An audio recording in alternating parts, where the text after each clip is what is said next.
ఆంధ్రప్రదేశ్ మాజీ CM YCP అధినేత జగన్ రెడ్డికి ఊహించని షాక్ తగిలింది.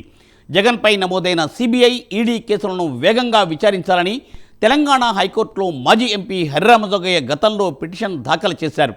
శుక్రవారం ప్రజాప్రతినిధులపై ఉన్న కేసుల విచారణ పురోగతిపై తెలంగాణ హైకోర్టులో విచారణ జరిగింది. సుప్రీంకోర్టు ఆదేశాల మేరకు సుమోటాగా ప్రత్యేక ధర్మాసనం విచారిస్తుంది. హరిరామజోగయ్య దాఖలు చేస్తున్న ఈ ప్రజా ప్రయోజన వాద్యాన్ని కలిపి హైకోర్టు విచారించింది. ఈ నేపథ్యంలో ప్రత్యేక ధర్మాసనం చేసిన వ్యాఖ్యలు వైసీపీ వర్గాల్లో ఇప్పుడు కలకలం రేపుతున్నాయి. Let us watch the story.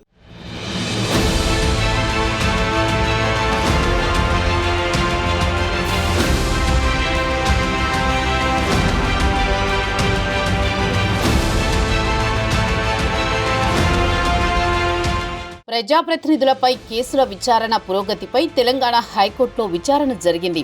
Telangana రాష్ట్రంలోని వివిధ కోర్టులలో ప్రజాప్రతినిధులపై 309 కేసులు విచారణలో ఉన్నట్లు ఆ రాష్ట్ర అదనపు అడ్వకేట్ జనరల్ ఇమ్రాన్ ఖాన్ హైకోర్టుకు తెలిపారు. ఈ కేసుల విచారణలో పురోగతికి సంబంధించిన పూర్తి వివరాలు సమర్పించడానికి సమయం కావాలని ఏఏజీ కోరడంతో హైకోర్టు 4 వారాల గడువు ఇచ్చింది. ప్రజాప్రతినిధులపై నమోదైన కేసుల పురోగతిని సమీక్షించేందుకు సుప్రీంకోర్టు ఆదేశాల మేరకు ఏర్పాటైన ప్రత్యేక ధర్మాసనం మరోసారి విచారణ చేపట్టింది.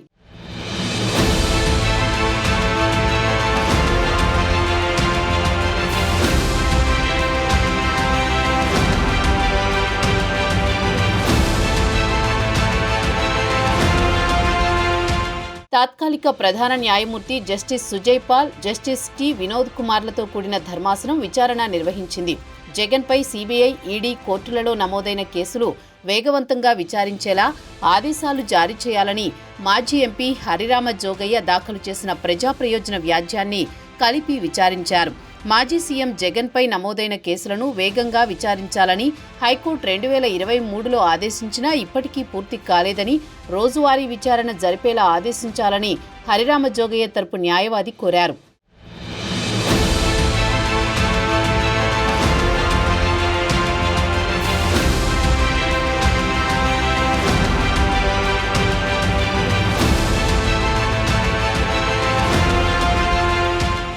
సిబిఐ, ఈడీ కోర్టులలో విచారణ ఏ దశలో ఉందో కౌంటర్ వేశారా అని హరిరామజోగయ్య తరపు న్యాయవాదిని ప్రత్యేక ధర్మాసనం ప్రశ్నించింది.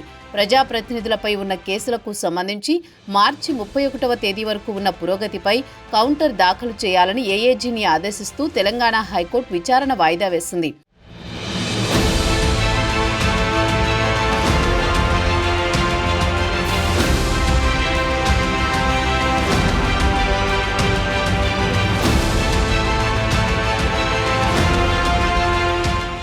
అయితే ప్రజా ప్రాతినిధ్య చట్టం 1951 ప్రకారం ఒక వ్యక్తి తీవ్రమైన నేరాల్లో దోషిగా తేలితే అతన్ని పదవి నుంచి తొలగించవచ్చు.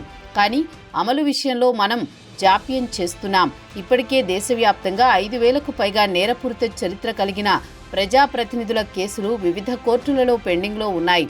దీన్ని గమనిస్తే ప్రజా ప్రాతినిధ్య చట్టం ఎంత పటిష్టవంతంగా అమలవుతుందో అర్థమవుతుంది. 2018లోని ప్రత్యేక కోర్టులు ఏర్పాటు చేసి నేరపూరిత కేసులను త్వరగా తేల్చాలని సుప్రీంకోర్టు సూచనతో 12 ప్రత్యేక కోర్టులు ఏర్పాటు చేసినప్పటికీ కేసుల పరిష్కారంలో చాలా జాప్యం జరుగుతోంది.